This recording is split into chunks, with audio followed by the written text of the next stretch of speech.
and welcome to the Data Center Podcast, brought to you by BizClick and our sponsors for this series, the Data Center Magazine. Are you ready to plug into the future of digital infrastructure? Well, you've come to the right place. Because on the Data Center Podcast, we're exploring a world where connectivity is faster, storage is smarter, and the digital landscape is consistently evolving. Every week, we bring you straight to the source, interviewing the innovators, the engineers, and the brilliant minds building and operating the facilities that power the modern world. If you're curious about how the physical backbone of the internet is actually changing our lives, then you're in the right place. Our guest today started out publishing research on smart grids and AI-based control systems before he ever set foot in the industry. He spent 9 years at Cummins building entirely new business lines in hydrogen, fuel cells, and renewable microgrids, while earning an MBA from the University of Chicago and launching several startups, including an AI-driven microgrid platform and an app that won Startup of the Year. In 2023, Amazon Web Services brought him on to lead energy strategy for machine learning and new regions, where he helped unlock over $100 billion in infrastructure investment to power AI's growing demand for energy. And now he has taken on his biggest challenge yet as VP of Data Centers and Utilities at Cypress Creek Energy, building a new operating model to close the gap between AI's appetite for power and the grid's ability to deliver it. So please welcome Ishan Jaithwa, an engineer, an entrepreneur, and the man that is helping to power the next generation of AI. So Ishan, welcome to the show. Wow, that's very humbling introduction, Ella. I'm not sure if I'm going to be living up to that. But no, thank you for the introduction. Excited to be here today. It's funny to hear this part of what we have achieved over the last couple of years as just industry. If anybody, if anyone thought about this, where we would be investing almost like at this point, I got close to $1 trillion worth of investment in fueling the AI market. I would love to meet that person because then I would know exactly what my future holds, right? It's turning the whole industry on its head when the utilities were growing at a rate of 2-3% CAGR in a different world. The data centers were doing great after the 2000 crisis kind of coming back up, in markets picking up. No one person, no one company thought about how much investment, how much education, how much perseverance is it going to take for all of us to come together and deliver what we have delivered as an industry, as humans in the last couple of years. And I'm proud and I'm blessed, and right time at the right moment situation. I truly believe in it, where I was part of the early days of AI infrastructure, with probably like the first data center that was dedicated to a machine learning infrastructure, which was in Mississippi.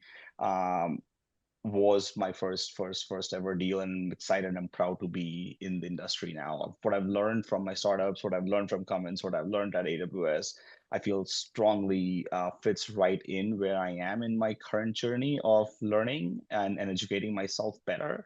So looking forward to how we grow Cypress from where it has been to where it's going to go from here. Well, this is the thing. AI has come in and has completely revolutionized the industry, but you're not a solely data center man. You have always just been in innovative technology, let's say. So how did it feel to kind of make that jump into data centers and now to be at the forefront of, possibly the biggest change ever in this industry? It's great. It's a good question. I think throughout every role I've been, I think I've purposefully or somehow just been in these spots where if there's not an answer, I am there to go find that answer. If it hasn't been built, I am there to go build it. Commons that was about hydrogen, about microgrids before it was even mainstream. AWS, it was same about gigawatt scale power requests that, as I said, like nobody ever knew, nobody ever thought about or anticipated. Um, and at Cypress, it's kind of like thinking beyond what we have done in the past as a solar and a best developer to how do we become an all-inclusive energy provider. Sometimes, sometimes I feel like it has always been either reinventing the wheel, or sometimes it has just been fixing the pieces around it so that the wheel operates the best it can or what it's Mhm. supposed to do.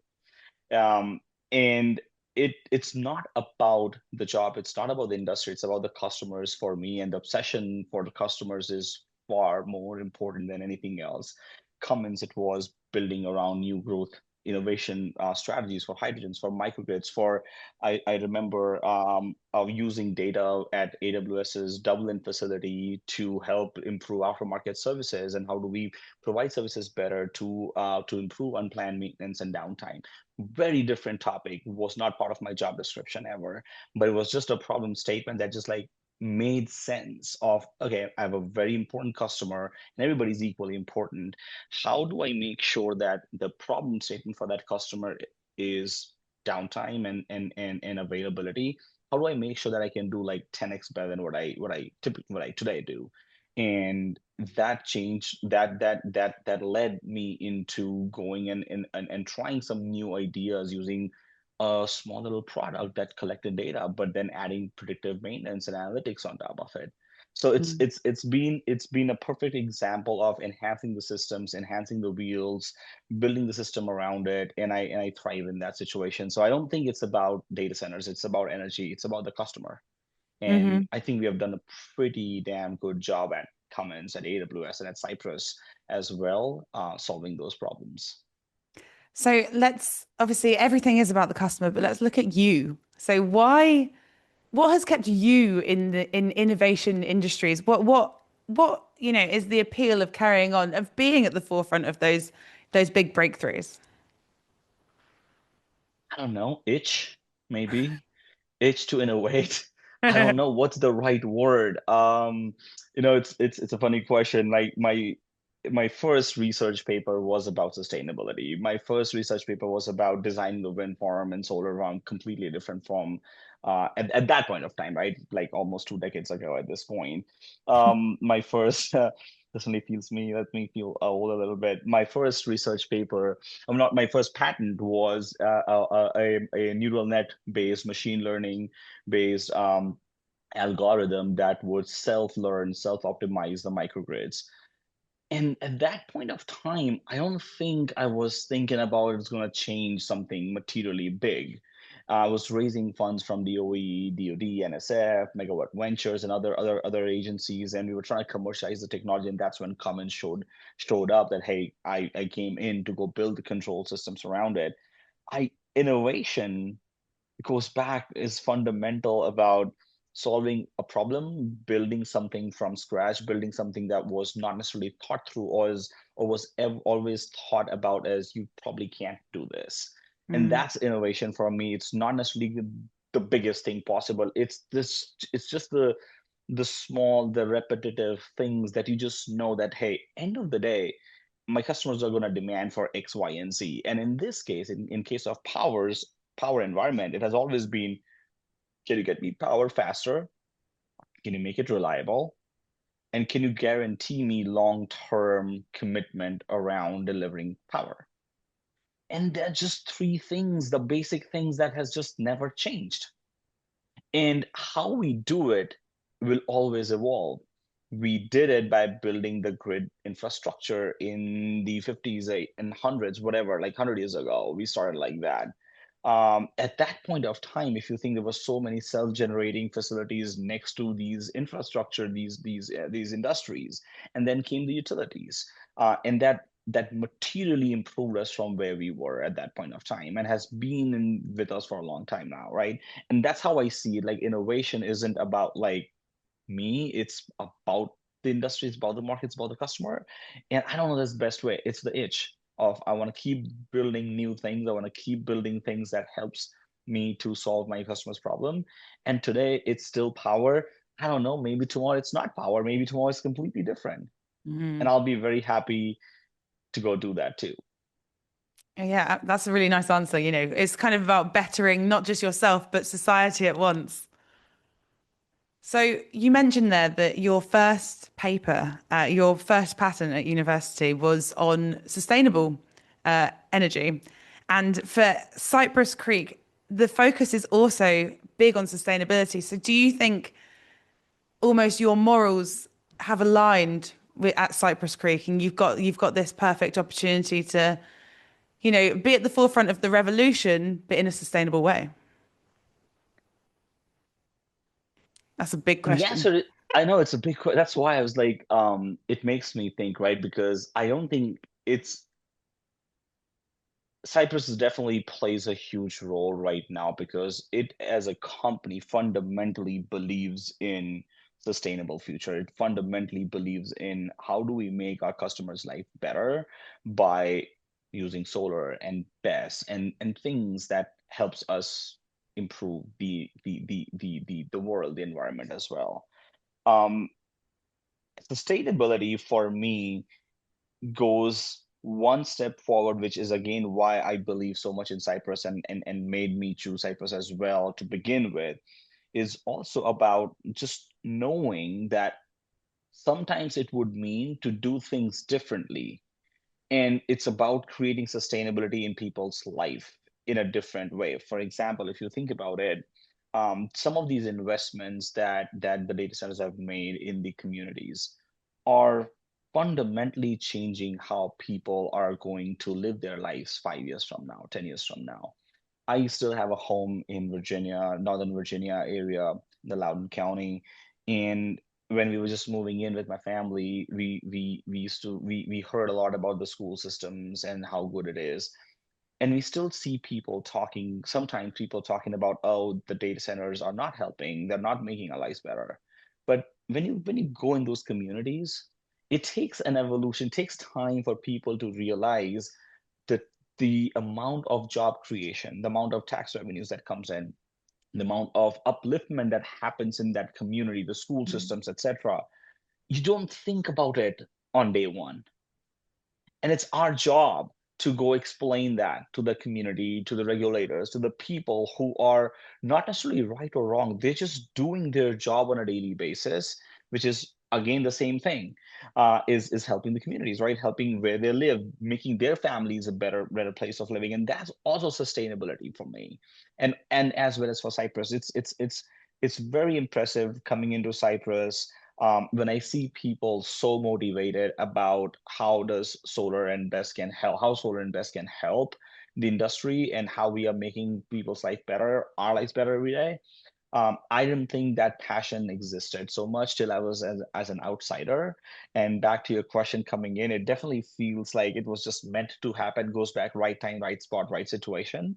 Um, I remember when I was walking around with my 6-pager doc after Amazon, and it's like pitching my idea to like different utility leadership teams, to like private equity firms, to everybody of like, how do I think I'm the greatest person on earth, and how do I solve like energy supply and demand problem, right? Because I've done these deals and whatnot. And in that journey of a couple of months, it was so humbling to understand that every single person I met wanted to do the right thing. Every single company I met wanted to do the right thing. They just didn't had all the other bells and whistles around them to make it happen. Cyprus, interestingly, came into my life in a way where I was pitching that idea, and Cypress was also pitching the idea to the board. And it was so similar that we just sat down for hours with the CCO, the CDO, and the team, and we debated the idea so much. And I'm like, this just seems like I'm here already. This is not a job that we are talking about. This is like building something from scratch, building something different from what we have done, and believing in that Mm. sustainable future for us, for everybody, was passion. It was pure passion for them, for me, and it just aligned, I guess. That's Yeah, that's lovely. And I think you're absolutely right. I think everyone wants to do the right thing, but not everyone has the capability. So being able to step into a role where you have you're armed with what you need. It must be so refreshing. So let's re-say that same thing. Not necessarily armed with what you need, right? Because it's the risk, the opportunity we have entered into in the last 2 years. I don't think anybody was armed or anybody was prepared to step into this role. And I say a role, I mean broadly, right? Of like becoming the AI leaders in the whole world as a US economy, helping people still win and be sustainable and become a better place for living, helping ourselves doing our jobs much faster, much efficient. I'm like, I don't know about you, but like I use AI every single second of my life, not even day, every single second of my life. Mm, And it has fundamentally improved my way of thinking. It doesn't mean that I've stopped reading things. I still love writing docs. I still love reading things, and I go into every single like comma and full stops and everything in a doc, and I'm reading through it. And it definitely makes my team very unhappy too a lot of the times. But that's okay. But what the way it helps me is so fundamentally different. But if you think about like that's kind of the value that we as regular consumers get. What goes underneath that is humongous. It's that same analogy of that iceberg, right? And like the top of the iceberg, you see it. It's achievement. It's great. Yes, we have done this for everything, but the down of that iceberg is so humongous that unless you build that infrastructure, it doesn't go anywhere. It doesn't work. So mm, like nobody was prepared to build that infrastructure, to build that muscle to support this growth. I think it's three things that I feel are more fundamental for Cypress to become for being successful right now where we are is one, people. The pure passion of every single person in the company is, even though we disagree in a lot of things and way of doing things, but like the pure passion towards doing this, playing in this AI market, finding the right powered land opportunities for our customers, finding the right solar and best opportunities, and pairing it with gas and other technologies. It's amazing. Like I did not think that is what I'm gonna get. So that is definitely something that I was blessed with getting in without being planned. Two is the support of our platform, EQT, for example, right? I'm like, it's a huge platform, and having the support of that, plus the board members who have done it, done energy for a living for decades. This is not a new problem we are trying to solve. It's the same problem, just different scale, which basically is kind of reinventing the wheel. But so having people, sorry, go ahead. no, you go. No, I was gonna absolutely. say like having people who have done it is good because they can think about, they can debate, they can argue, they can work with you on a daily basis to say, hey, just make sure that you're thinking about these risks because we all together have not ever thought about all these risks at the same time, and it's just growing. So those are the two things. And the third thing is having a very clear vision and strategy. I think we as a company were very clear that we're not going to win in everything and we don't want to win in everything. This is not like we just want to do every random thing possible in the market. We want to be fundamentally different in how we operate as a company, as a developer, as an IPP, as a private equity backed company. And that vision and strategy has helped us to be focused, even if it means that we have to say no to a lot many things just because it's shiny. In a world driven by AI, cloud computing, and massive scale, the digital infrastructure industry never stops moving. But are you keeping pace? Stay ahead of the curve with Data Center Magazine, your ultimate global hub for data center insights. From sustainability and cooling innovations to edge computing and cybersecurity, we bring you the exclusive interviews with the industry's giants, deep dive features, and the latest breaking tech trends. Join the global community shaping the digital future. Visit datacentermagazine.com today to never miss an update. That's datacentermagazine.com.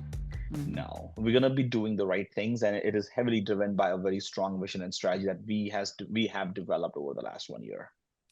So let's talk about people, who have been in the industry, who understand the industry.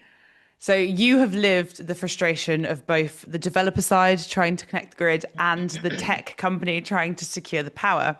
So when you look at the future of energy supply for data centers, do you see a future where a data center is its own island of power? I think the simple answer is the winning model, in my opinion, is utility led and developer enabled, period. What it means is, you know, I hear the islanded approach and going fast, and we don't disagree with many things. But without a utility, the reliability gets impacted immensely. Mm. It doesn't mean that you can't do islanded. It doesn't mean you cannot bring power fast. There are many ways of doing that. And we are actively working with our utility partners and our end customers to kind of do that and bring power available in less than 24, 36 months. But we already always have the utility in the back of our mind and in front of our mind, and we're working with them daily. You know, Mississippi, as I said, was my first deal at AWS, and then I can be proud about that because again, it goes back, right. It was the first machine learning campus of that gigawatt scale size that was signed, not the first one that was executed, but like signed. And it helps the community through all of this, and why the utility is a partner. This week, right? This week in Louisiana, President Trump, CEO Drew Marsh from Entergy, a very close friend of mine, and the governor, they all stood together for the ratepayer protection pledge. And it's important because if you think about it, like just between Arkansas, Louisiana, and Mississippi, it's about like 5 billion worth of total customer savings for like 2+ million customers tied to those data center deals. If I just go and rush with a business model that is faster, I'm gonna not just fail myself, but I'm gonna like impact everybody else as well in the mix. But if I just do it the right way, and it still achieves the same point of how do you get power faster? Can you scale it? And is it long-term reliable? And you can do that with the right utility partner. And it's just not one example. There are like so many examples that came up the last 2 years that we should be thinking about doing it the right way with the right partners in mind. As I said, the winning model is the utility led and developer enabled. There's no doubt there's several room for several business models, and short-term bridge to grid is absolutely one of them. But having spent time with so many customers at this point in this market, every single person ideally would like a utility in the mix. And we are extremely proud of working with these utilities for, I don't even know, last decade or so at this point. So there will always be that frustration that you're talking about, between delivering power and, the time it takes to actually get that steady supply. So how do you actually negotiate those conversations with your clients when all they want is immediate power? It's this is where it gets real. This is the fun part. This is the execution where me and my team, and we all live it daily, right? Is the customer wants power now. The utility wants to deliver power now. The developer wants to build power now. The private equity wants to fund power now. They are just physical limitations that we all have to appreciate how much time it takes to get that physical infrastructure up and ready. We all know we can't wait for perfect interconnection it just there is no perfect in anything. We all scramble to get to an outcome, and it doesn't matter how much planning we do in our personal lives, in our professional lives, it always fails. It just the first rule of planning is it's going to fail, but at least you have thought through everything. That's more important. So we can't wait for perfect interconnection. We can't wait for perfect strategy. Staging the power instead of waiting for perfection is the right way of doing things. Hmm. And we on a daily basis work with our utility partners to kind of make that happen. On-site hybrid solutions like solar plus gas plus battery energy storage systems covers that gap in my view and in our practical examples till the permanent grid access matures. It's not fair to say that the system is broken in my mind. The system was just never designed to solve this problem.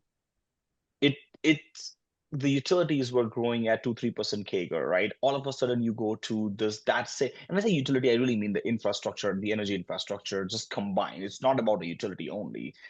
it it was designed to solve a very different problem. It was designed to solve a problem for the last 100 years where the customers were asking for some more capacity, which was the sum was about 2 to 3% year over year. Now all of a sudden you come up and say one random morning, and I mean one random morning, you wake up and you say, I want you to double down the capacity, the production that you had in the last 100 years, and you have about 3 years, 4 years to do that. How do you do it? You didn't have the labor to do that. You never planned for it. You didn't have the physical infrastructure to go even procure. The prices of every single physical infrastructure skyrocketed in the last 2 years. You never, because it's not because just people want to make just random money. No, because they just can't support the needs. And everybody's trying to struggle with like how much is real, how much is not real, what do we do, what do we not do? So it's like it was just never designed for it. So system was just never there in that same kind of mindset. Is what it means is in my mind and in our daily practices, we all have to come together to design what is risk adjusted Mm. for long term for all parties. And I say risk adjusted because we are all trying to solve the problem at a speed that just doesn't let us think through every single risk, every single planning item that we should. But if it's properly adjusted, I think together we'll build the right, better, sustainable, and prosperous world. And I see that not as single parties in this mix, it's all of us together. The utilities, the developers, the private equity, the hyperscalers, the neo clouds, the everybody together, and the communities at the end of the day. Because if they are not us with us, then there's just no even starting. Mm. And I think a huge part of that is just the education piece saying this was never meant to be this was never meant to happen, not this quickly. So we need and I think that comes back also to the community engagement, making the community understand how important data centers are. Because I don't know if they necessarily do. They just think, oh, big ugly building or big ugly, you know, it's taking up my utilities, but they don't think about how essential a data center actually is to their daily life. It's education is such a big one, right? If you think about it, right, on a daily basis, just leave everything aside for a minute.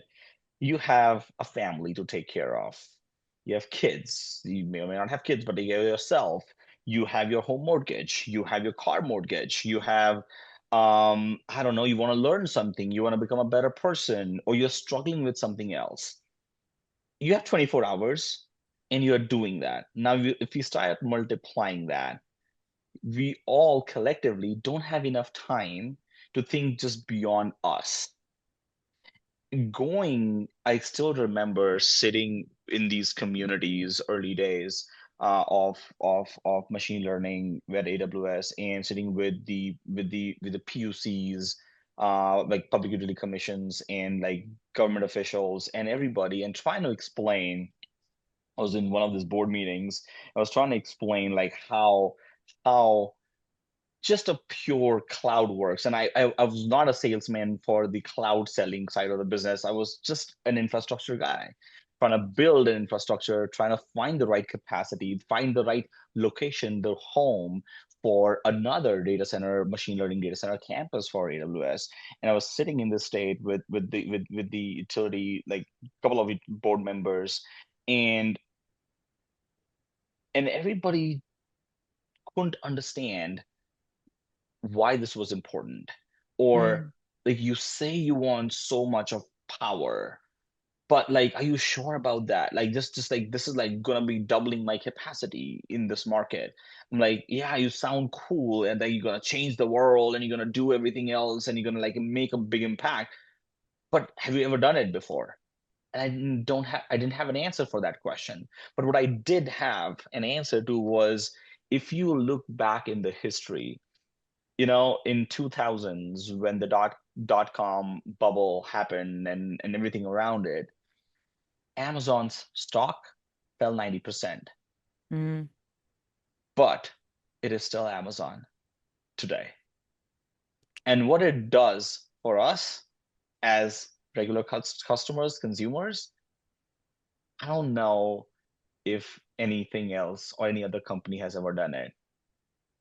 And it's the same mindset of education. It takes time in the communities to go back and spending time with every single person is what my team used to do. We used to do every day was just like, hey, before you even go and ask a utility or a governor in the office about like, hey, we're gonna make these investments, blah, blah, let's just go spend time with like every single person in that community and just like talk about their problems.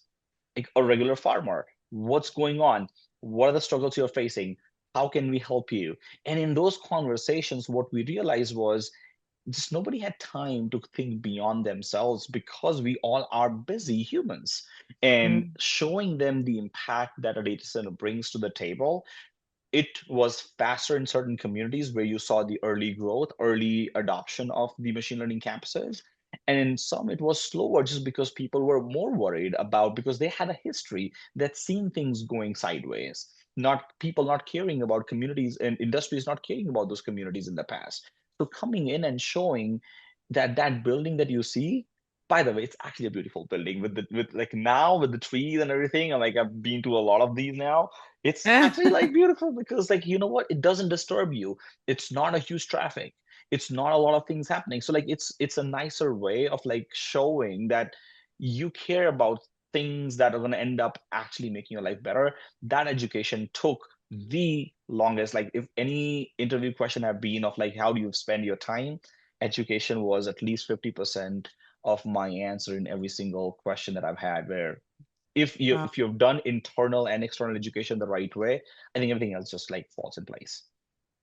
Yeah, I think, like you said, education is just absolutely fundamental. Community outreach is almost at the top of every business plan these days.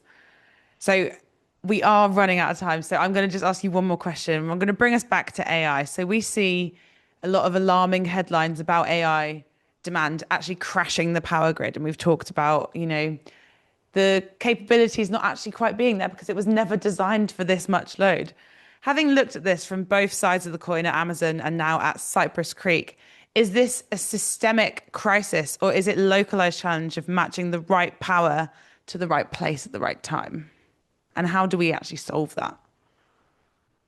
Well, as soon as I've solved everything, I'll let you know the last question to answer. But let's start with the final. This is why I started, right? I think in 2000s, the market had funded thousands of internet companies on one belief that internet is going to change everything. Directionally, that was right, but a lot of those companies, a lot of that market kind of crashed. Mm. Goes back, Amazon stock was down by 90%, but it's still Amazon today. What the same it's the same company, the same business model, the same internet changes everything thesis. The thesis wasn't wrong. The stock just got way ahead of its timeline. People weren't ready. The education wasn't there. Um, right now, the capital that's going into AI infrastructure, it's it's that same 18-month, 24-month kind of trading mindset where you have to build that iceberg period. And yes, it's going to come with its risk. But the power, the land, the grid interconnection, it moves at a very different speed. But it is the infrastructure that you have to build. What's amazing that you see now compared to the past, which is again just us learning, right, from our work streams, is we have been doing that same amount of work in a much shorter timeline, much bigger scale. And if and even if there's a correction coming, it won't be the proof that AI thesis was wrong. It'll just be the proof that the capital moved faster than the grid could. Hmm. And the projects tied to real interconnected power are the ones that'll still be standing strong. And that's where the last thing that I'll leave you with is the only way to win in this market is going to be bringing every partner together.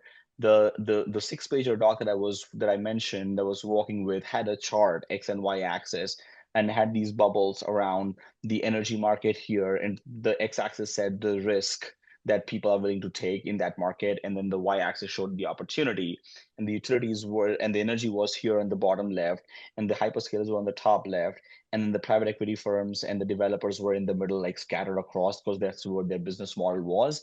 That was I was showing the past look, and the future look was these bubbles are colliding. They are gonna get intermix, and you see that every single day now.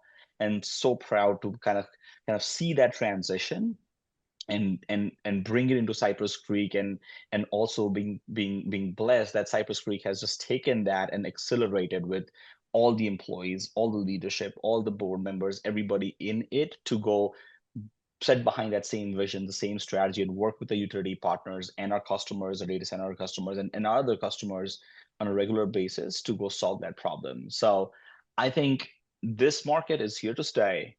And I'm excited to see projects like Steel River that we just announced from Cypress Creek being one of the early ones in these biggest solar and BESS projects, that helps to, one, solve the community needs, but also solve the AI needs as well, which end of the day helps us to become better humans.